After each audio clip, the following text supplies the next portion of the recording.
thick skin? Let's all come together. All right, we're here live. Yes, hi, Jeff Ross. Live on stereo with Jeff Ross. So thanks for joining us, buddy. Ace man. So here's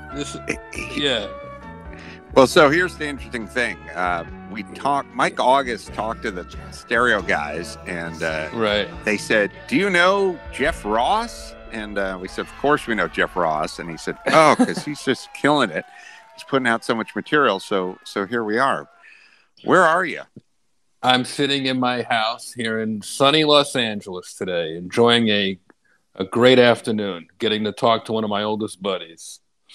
Yeah. When did we first meet, Jeff? We met at a retreat for the Man Show. No, before that. What am I talking about?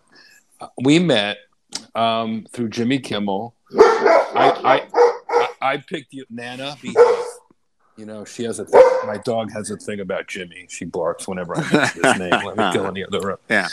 You and I drove out to Jimmy's house in the valley to go to watch a fight on pay-per-view. My dog does that if I say Jimmy Fallon, so maybe there's something in the water.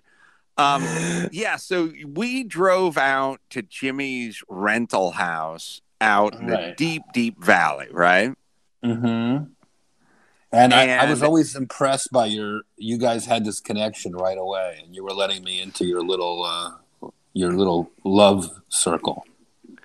Well, let's talk about the Man Show retreat, because that's one of the most insane things ever. Was that in Santa Barbara?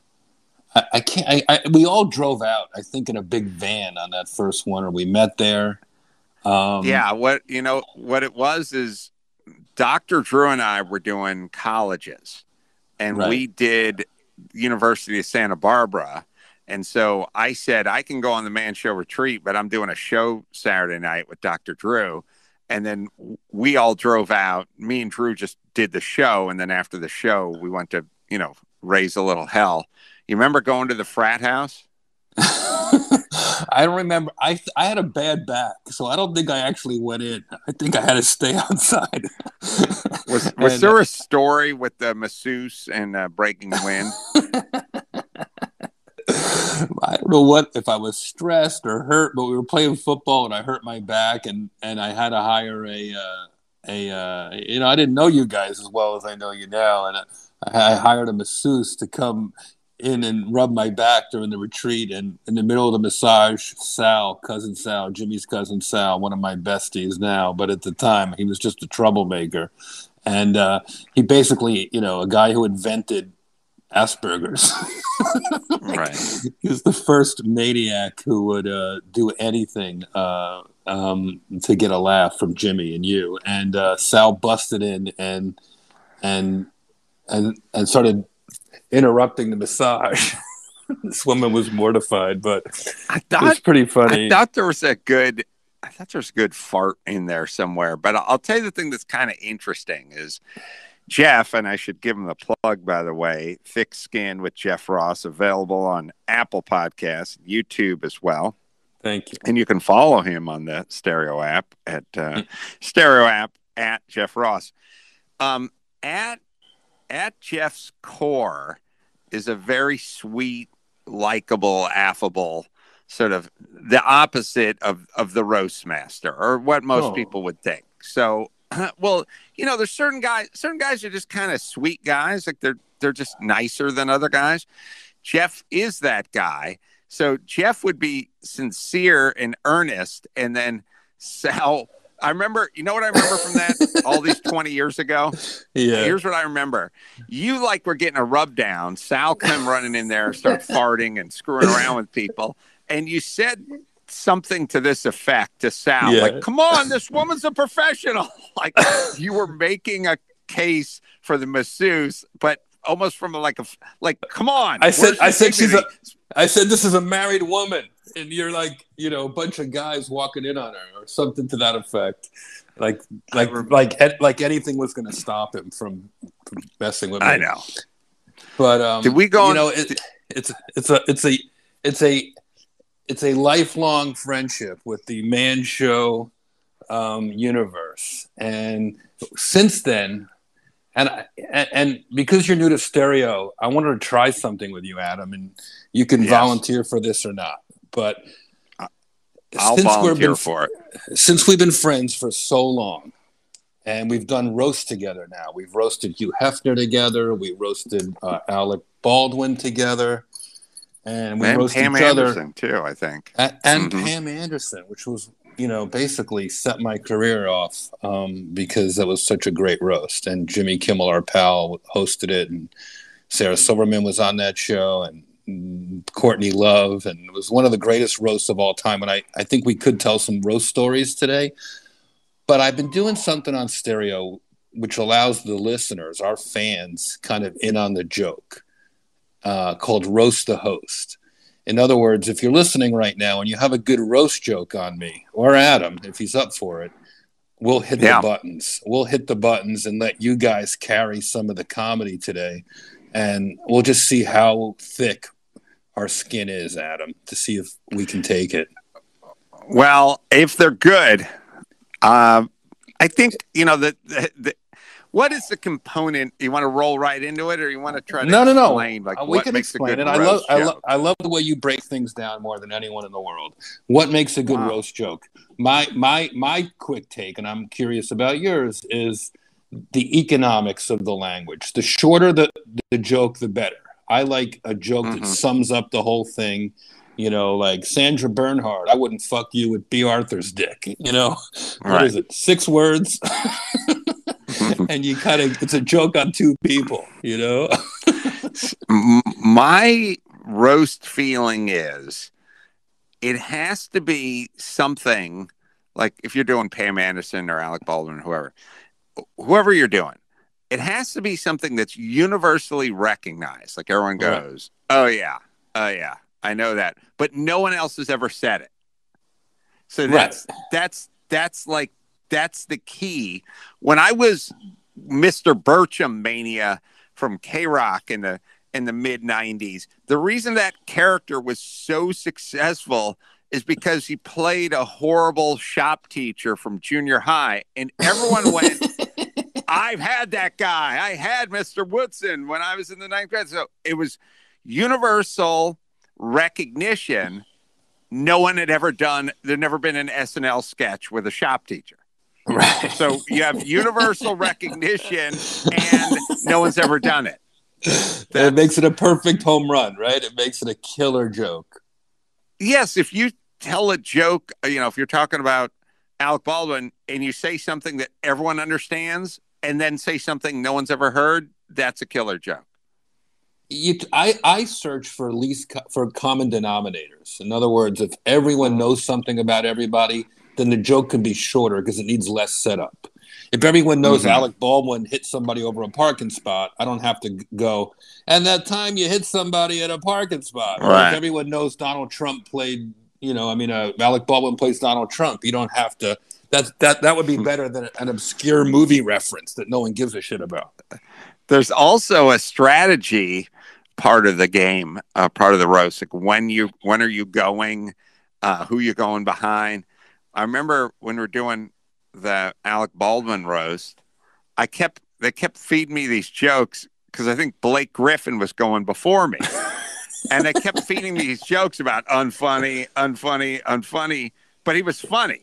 And like I was sitting there going, what if he kicks ass? Then I got a big pile of jokes about how unfunny Blake Griffin is. And ironically, my unfunny jokes are less funny than his fucking fair to middling jokes. Like, I'm not going up there with a bunch of, also it's a little disrespectful, but Blake killed it. And I'm glad I didn't have 4 how he was unfunny jokes queued up in the prompter. So there's strategy, right? Yeah, I mean, Blake Griffin was a good sport. Caitlyn Jenner was at that one. She was a good sport. I can't remember my jokes, but they were probably the most vicious jokes. And then you did a nice run about free speech, essentially, and kind of capped the whole thing off in a really nice way. And roasting, it might be over, Adam. I've been thinking a lot about this, and maybe this is a question I'm going to ask you, but not ask you to answer yet, because I want you to think about it. Right. Roasting, it might be over. People are such snowflakes. People are so sensitive right now. I'm not sure people could take it. And even if you could get an Arnold Schwarzenegger or a Rosie O'Donnell to sit in the hot seat, could the fans take it? I think people love that format. I do think they love that format. And maybe the line has moved a little bit, but people love a roast formatically. And, and it's kind of weird. Like, I don't know if you ever think about like the different forms of comedy, but like a single cam sitcom, either it's good or it's not. You know what I mean? Like it's either going to be good or it's not, but it's not the format that you're attracted to. Here's how you know a roast is a good format for comedy. Where else could you take, a dignitary from Washington, D.C. or Caitlyn Jenner or this guy, that guy, whatever, have a bunch of guys write them jokes, feed it to them with a teleprompter, and it's still pretty good. Right. I mean, would that ever work? True. Think about how strong the format is to support that. But that's a good point. I got I got a joke they cut of mine that I tell my stand-up every once in a while. Oh, yeah. I'd love to hear it. You want to hear it? All right. Yeah. Sean Hayes brought me up. Yeah. And I said, Sean Hayes, he's Will and Grace. Will and Grace is back on the air, by the way. So, Sean, what a comeback. Incidentally, comeback was Sean's nickname in high school. Roast the host here live on stereo. All right, here we go. You're getting warmed up, baby. Now you're getting warmed up. This is Jeff Ross and Adam Carolla live on stereo. This is Roast the Host. Everybody, come on, hurt our fucking feelings. Big fan of you guys both. Well, definitely Adam Carolla. Would love to have the chance to talk to either one of you guys. Have a great show. Shout out to all the listeners. Shout out to the floating heads. Enjoy the show, guys. All right. We get it, the prophet. I like talking to Adam on stereo because it's the only time I can talk to him and I don't have to see his teeth. By the way, we are live on stereo for people. I didn't think any roast jokes for you, Jeff. I didn't either. I'm just looking at your fucking avatar going, why aren't the eyebrows 4 times bigger? They don't have a unibrow avatar on this thing. Oh, no. They told me they're running short on pixels this month, so they couldn't do my full brow. I don't know if it was just bullshit. I don't know anything about computers. But he said because of the embargo or something, COVID or something, that they're having trouble with their pixel shipments. They got to update the app for a unibrow if you're going to be on this app. Yeah, or steal a mustache. Can you move the Fu Manchu up to the eyebrows? Yeah, you just tweak it a little bit. Yeah, you could use like, oh God, who am I trying to think of as a great mustache? Sam? John Bolton. Sam Elliott. Sam Elliott. Sorry, we couldn't hear the guys. That's a great mustache. Yeah, that's a great stash. That's a good one. So, that's a good one. Jeff, I did your show, The Burn. Right. What year did we do that show? I would guess it was about 8 years ago. Was it that long ago? Maybe it was probably about 8 years ago now. It was a fun show to do, but I just kind of showed up and I thought we're going to like freeform it, and it turned out okay, but it's hard to freeform a roast. You got to write shit down. The only one who could really freeform it was Patrice O'Neill. He closed the Charlie Sheen roast on Comedy Central, and he didn't like his script because he was kind of a late ad, and he just went on at the end. And I gave him the note. I said a little pep talk right before. I said, if you don't like your jokes and they feel stale, then just make some mental notes and roast the roast. Go on at the end and make fun of everything you saw earlier. And that's what he did. And that's the best way to sort of freestyle a roast. The let's see, it was Gregory. Who was it? Who did the roast? The Hugh Hefner. We did the Hugh Hefner roast, right? Just right a few weeks after right after 9/11, and Dick Gregory. Dick Gregory did like 20 minutes or 25 minutes, but it wasn't really a free form roast. It was a little more. I know Martin Luther King kind of thing, which not as funny as making fun of Pam Anderson's fake tits, you know. So I do remember that, and the guy who stole the show was Gilbert Gottfried in that one. Remember? Right. He did the aristocrats joke at the end of the show, and he did his too soon moment. He had his famous too soon moment when Gilbert's holding the podium, and he's like, it was already a night. Just don't forget, like. The World Trade Center is still smoldering. We're only a few miles uptown at a fancy hotel. And, you know, we did away with the after party. You know, we gave the money to the Twin Towers Fund. Like, we had good intentions, but it went so off the rails. And Jimmy Kimmel did a good job of holding it together. But when Gilbert went up at the end, he said, "Sorry, I was late getting here. My plane had a connection at the Empire State Building."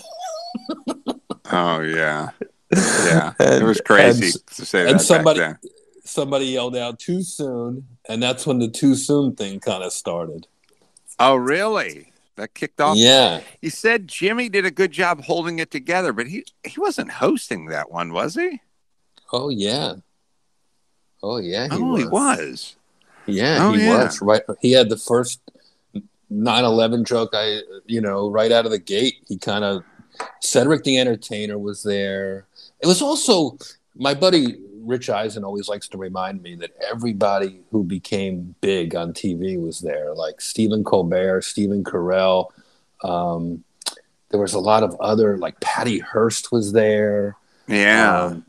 I think obviously Donald Trump, I believe, was there. Was that a nice hotel, right? At the New York Hilton. Which one? At the Hilton, yeah. I remember. I remember. I didn't know Jimmy was hosting it. I thought he was just a roaster. I didn't know he was a hoster back then. He did great. Yeah. He did great. He's good at delivering. You know, he doesn't show up late and kind of go off. Half baked. He's really got a lot of like good student in him. You know, and so he'll write stuff down and memorize it and commit it to memory, and like he shows up. He doesn't take this stuff. A lot of comedians can be a little lazy sometimes. They go, "I'm just going to go out there and I think the best will happen," and it doesn't happen. Jimmy's not that way. No, Jimmy prepares. Oh my God, does he prepare? God, Jimmy. Well, that's what roasting is, Adam. It's going to battle. You got to bring your A game. You don't bring a knife to a gunfight. You're going to show up in a form like what we're doing today. We're having fun. You know, it's the middle of the afternoon. We're letting off some steam. But if I'm going to go to a proper roast, if somebody says Justin Bieber says I want to be roasted, I'm going to watch his videos. I'm going to read everything I can read, and I'm going to do it like method roasting. I'm going to go inside his brain, inside the fan's brain, and come out the other side, almost like method acting. You know, you got to live with it for a while. When we were roasting Alec Baldwin, I hung up his picture in every freaking room of my house. I read his damn autobiography. I became a fucking expert. Now what? Now you just know a shitload about Alec Baldwin, and there's nowhere to go. Folks, if you're just tuning in, can I play radio DJ for a second? Go ahead. America, Europe. If you're just tuning in, this is Jeff Ross and Adam Carolla. This is Roast the Host, live on stereo. Everybody gets their 15 seconds of fame here on stereo. Mr. Jeff Ross, how you doing? Doing all right? All right. I'm good. How you doing, Adam Carolla? You good? Doing well. All right. Give me time to answer. I do not want to roast the host, but I'm about to roast somebody in about 15 minutes. I mean, roast the shit out of them.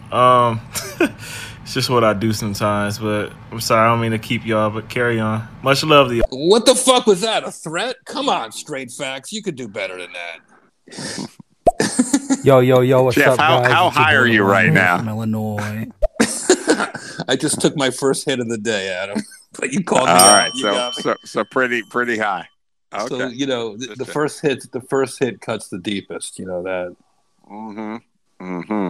And it helps. It helps the jokes. I get sensitive. So if somebody slams me, at least I'm laughing about it. All right. I'm going to hit some of these. Here we go. Roast the host live on stereo. Hello. Good evening. Adam Carolla. Shouts out to you. Jeff, what's up, my man? It's your boy Jersey Worthy just tapping in saying hello. And Adam, I would definitely have to agree. I mean, at the end of the day, after chopping it up a little bit with Jeff for a while, it's a good dude, humble dude, very, down to earth. Good guy, for sure. So I'd have to definitely concur with that assessment. Anyway, just spreading some good vibes. Stop. All right, Jersey Worthy. Thank you. I stand by my original example of asking people pushing shopping carts if they can put a roof on their house. They're getting warmed up, Adam. Have some faith. They're getting the feel of it. There's a lot of people who want to roast us. I promise. Hey, Adam. I've been a big fan for a long time. I've always been a little confused at how right-wing you are.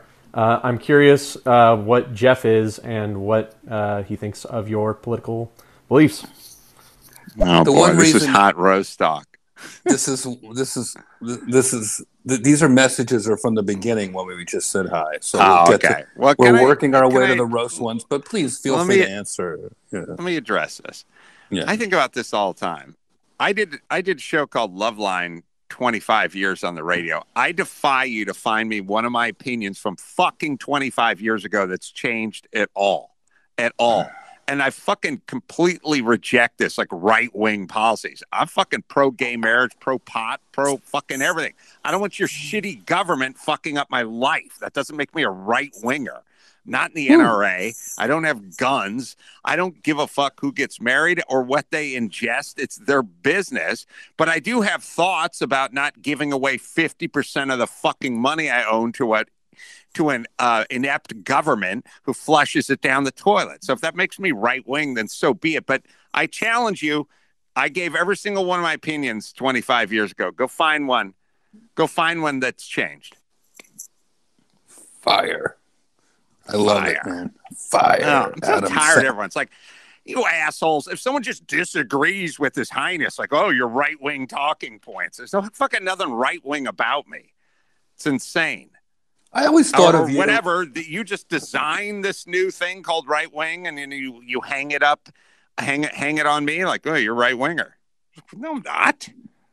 By the way, I like conservatives a lot more than I like progressives. If the towns that have turned to shit are the ones that are run by progressives, and conservatives got a little more law and order. So I like conservative values. Sorry, Jeff. No, I appreciate your being candid with the people. And I always thought of you, I know you a long time, as I think the word's pragmatic with your politics, just like anything else. Like you look at the homeless issue or an immigration issue the same way you would look at it, how to fix a car or build a house. What common sense, what does common sense say? And if other people want to put labels on that, because you're not a stuffy conservative. You're a fun-loving comedian to me, so I don't see you that way. I know, but all you have to do is fucking get 1 millimeter out of this template that these self-righteous assholes have come up with. And if you just cross over, then you're conservative or right-wing. All right, here's a right-wing talking point, you fucking feckless pussy. I'm for school choice. Are you for school choice? Not you, Jeff Ross, the fucking guy listening. And then explain to me why you don't like school choice, and then explain to me if that's a right-wing talking point. Fucking having kids in the inner city to have a voucher and be able to get a decent education. Okay, that's Ted Nugent. Jesus Christ.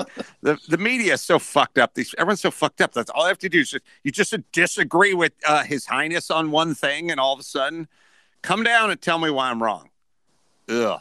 What do you think's going to Hard happen? Do you think things are going to continue to get divisive, or do you think now with the way things are going with Biden, do you think people are going to soften up and start acknowledging each other's feelings and thoughts in a different way and political opinions? I think if the news stops, driving it so hard, it'll probably work. But we're living in this era where you just have this group and that group, and you have to recognize that group, and you have to apologize for your group. And it's like having a whole bunch of groups is not really a good way to run anything. I mean, what if you ran work the way the left wants to run the country? Like I'd go, well, my black employees are over here. They have their own table. And then I have my Asians over here. They got a table. And then my Hispanics, like, well, how could you run that business? That's a good point. Well, why run a country that way if you're just trying to turn everyone against each other? When you bring up when you put people in a group, you've taken the first step at turning them against each other. What's your first question when you get to interview President Trump? What's your first question? Have you thought about it? Oh yeah, I got a joke that you'd probably appreciate. I was going to present him with a windbreaker, but I don't know if I'm going to see him now, so I might as well just tell the joke, right, to you. Yeah, I'd love to hear it. By the way, we're live on stereo. I had a windbreaker made up that I was gonna present to him. So the joke goes, everyone is trying to get rid of ICE. That's Immigration Custom Enforcement. So they want to abolish ICE. If Biden's in charge, he says he's going to abolish ICE. I would say, Mr. President, I have a foolproof plan for you to save ICE, because I know you want to keep ICE, and I know Biden wants to get rid of ICE, and I'll tell you exactly how you can do it, and it will work 100% of the time. It's Immigration Custom Enforcement, which is right. ICE. ICE was the name of Val Kilmer's character in Top Gun, right? He's the biggest douche in the sky, right? ICE is cold. Everyone hates ICE, right? I said, just leave the windbreakers alone and just start it with the word national. National Immigration Custom Enforcement. Who's going to abolish NICE? No one's gonna.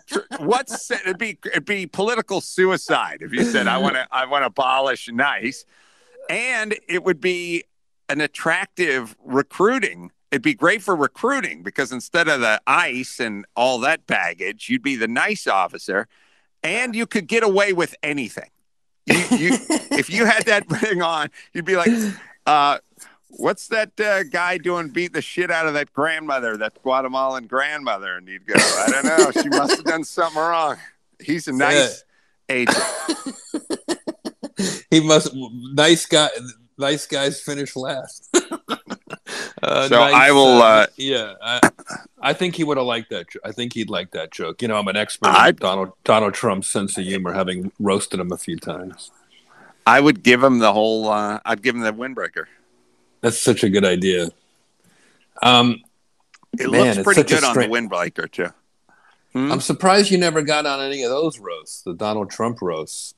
Those were some legendary appearances. I wasn't around. I didn't do much stuff with Comedy Central for a long time. And then the Baldwin Roast, I just called him with about 2 or 3 weeks. It was that was Mike August. Mike August just called me and called said, me. Mike August said, called me. Called you. Yeah. Oh, he called you, and then he called me, right.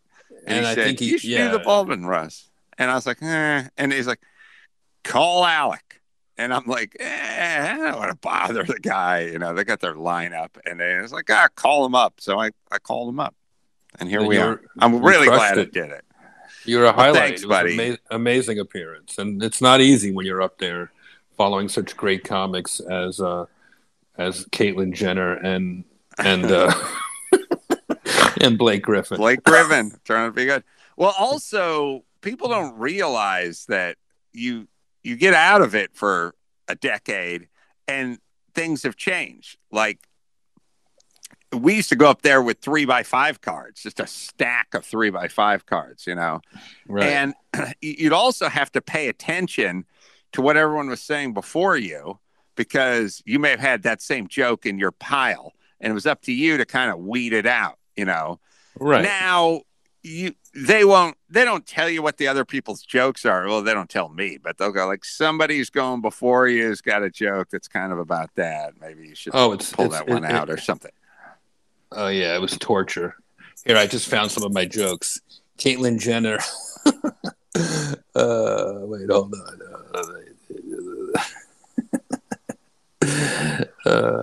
Alec, you're a big star. Alec Baldwin, you're a big star. How the fuck do you get arrested for punching a guy over a parking spot? Next time, valet your car and support your brother's business. It's funny. Caitlyn Jenner, I love you. You look like Nicole Brown Simpson if OJ was her surgeon. Oh my god. Oh god. I think I cut that one out. Caitlyn, you're a legend. For you. Yeah, go ahead. Caitlyn, you're a legend. Remember when your picture was on Wheaties boxes back when people could still look at you when they eat? Oh, that's a good one. Dawson loves that one. By the way, is that really Caitlyn Jenner, or did someone say Beetlejuice 3 times? Go ahead. You're meaner than I am. I got a joke. I got a joke that Larry David loved. Yeah, he was in the front row.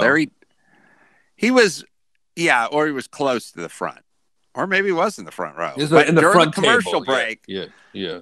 During the commercial break, he came over to the edge of the stage and told me he loved this joke. And I thought, well, if Larry David loves that joke, then that's good enough for me, right? That's huge. So, you want to hear the joke? Yeah. I was like, or maybe not. Maybe this is the right venue for that.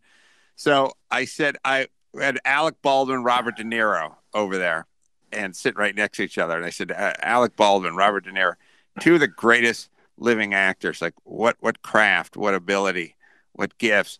But I said, really, if you think about it, I mean, after hearing about all this Harvey Weinstein business, is acting really that difficult? I mean, what other job works like acting? You want to be a commercial airline pilot? Right. Any experience? None whatsoever. Okay, blow that fat Jew. We'll have you up in the skies this afternoon. You want to be a dental hygienist? Yeah.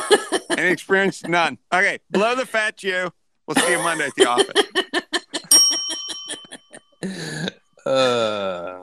You can tell. You could see why Larry David would like that joke, right? Larry was laughing very hard, and I ran into him at a party, and I said something. He said, "What's the next roast?" And I said, "Well, we're roasting Alec Baldwin next month." And I said, "You should come out as Bernie Sanders. He's Donald Trump on SNL." And I don't like roasts. And I move a foot closer so no one else can hear me because we're at a crowded party. And I start telling him some of my jokes. And he's laughing so hard that he's like hanging on me. And he goes, "What is it?" And then literally he was my guest at the first table because he loved it so much. And then I'm glad that you had a moment to talk to him about which his jokes were the favorites.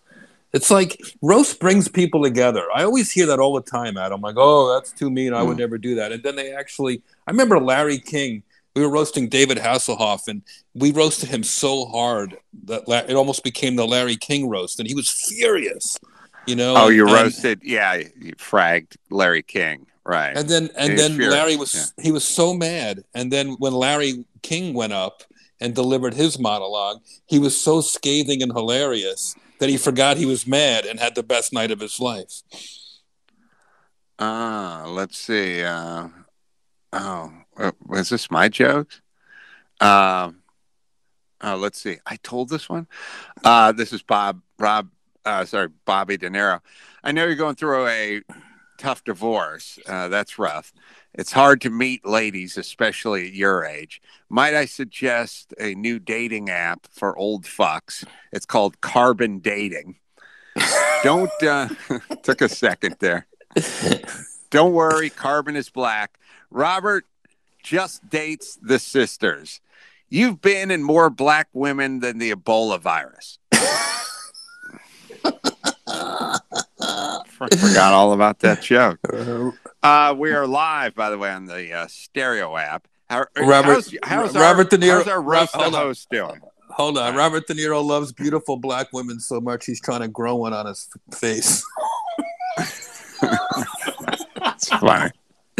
Robert De Niro is so old, he was God's father. Do you have all yours in your computer? All right, I just pulled it up while I'm talking to you. Bob is also part owner. Robert De Niro is part owner of my favorite sushi restaurant, Nobu. By the way, Nobu is also what his girlfriend says when he asks her to dress up like sexy Harriet Tubman. Oh, God. Listen, man. You had to be there. I'm going to play some Roast the Host messages because there's so many people lining up to hurt our feelings, Adam. This is live on stereo. We're just having a good time, blowing off some steam with my main man, Adam Carolla, and all of you. What do you got? Adam Carolla is like the premature version of Gilbert Gottfried. Yeah.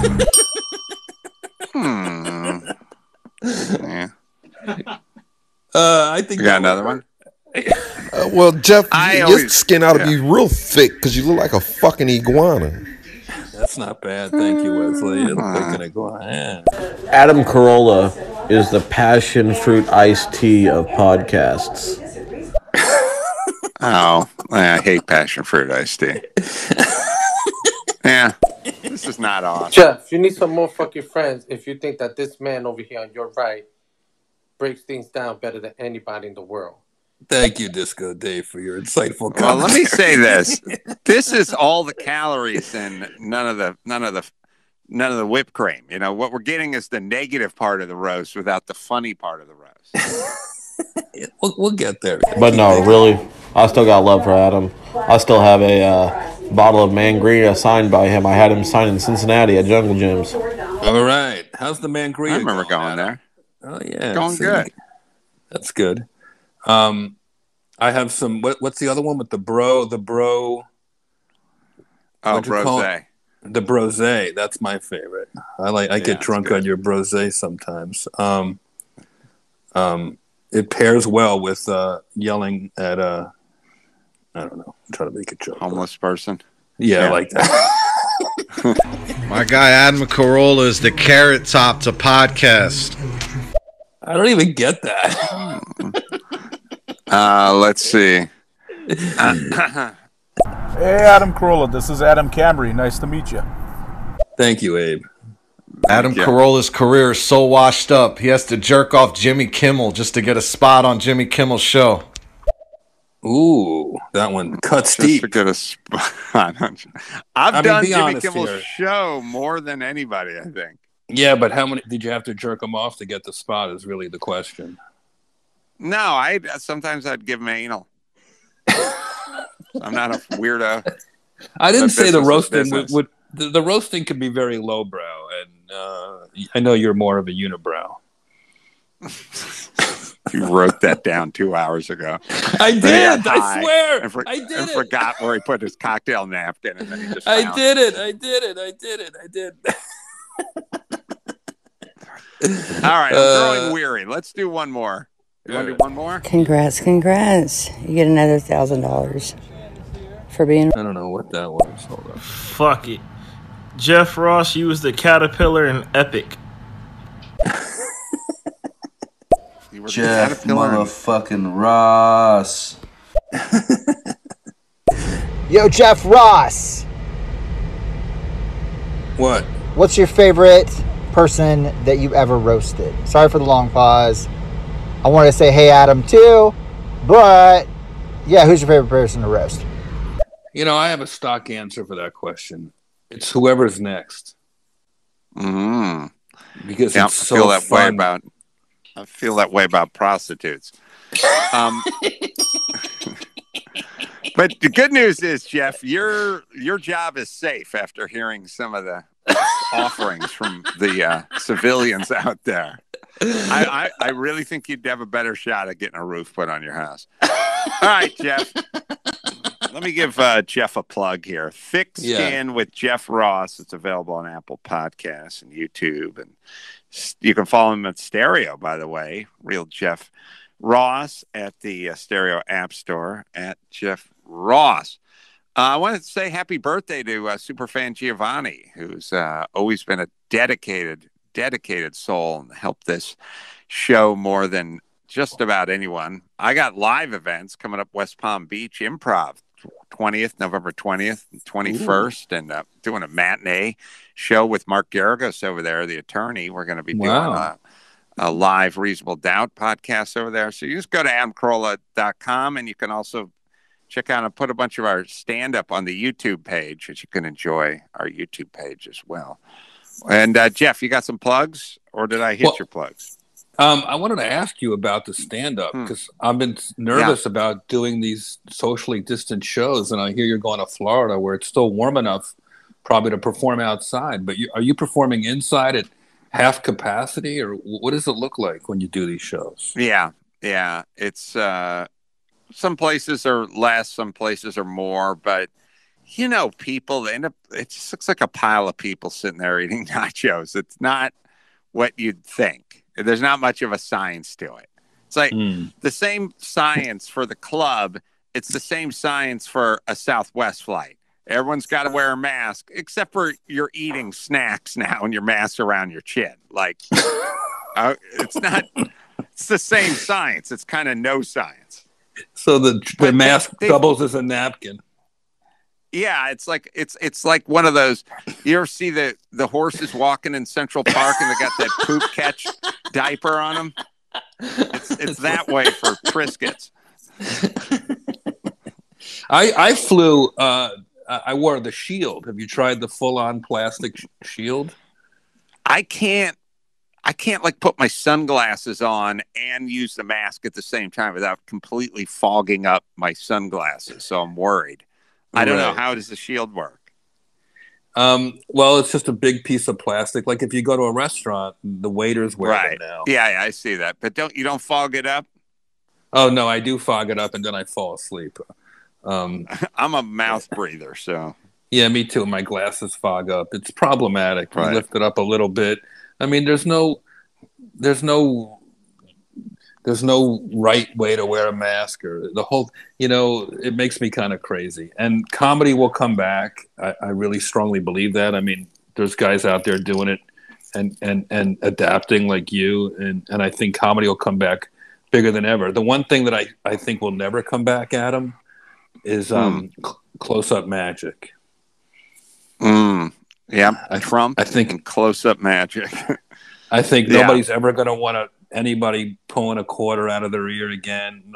No one wants to pick a card from a dirty deck. It's over. I'm sorry. No, it's not going to be that. It's because everybody's over. Anyone under 45 had video games, and you can't learn close-up magic when you're 13 unless you're bored as shit. And as long as there's flat panel TVs and video games and Lunchables, why would you be down in your mom's basement for hours working on the same, all right, who has a cigarette lighter? Thank you. I mean, think about that. Think about my kids. They don't speak a language. They don't play. They don't know any close-up magic. They don't play an instrument. They're not going to do any of that because they got a 90-inch TV sitting in the room. So what do they watch? You wouldn't be funny if you had my kid's TV set. Right. We wouldn't know your name. Interesting. Anyway. All right, Jeff, let me give you one more plug. Thick Skin with Jeff Ross. And I get all the other plugs. So we're good. Jeff, thanks for joining us. I love you, Adam. I love talking to you. I love you, man. You make me laugh so hard, and be careful out there on the road, man. Don't. Wear the mask. I'm gonna wear the mask. And Jeff, always love talking to you, brother. And yeah, until next time, Adam Carolla for Gina Grand, Ball Bryan, and Jeff Ross saying, Mahala. Mahala.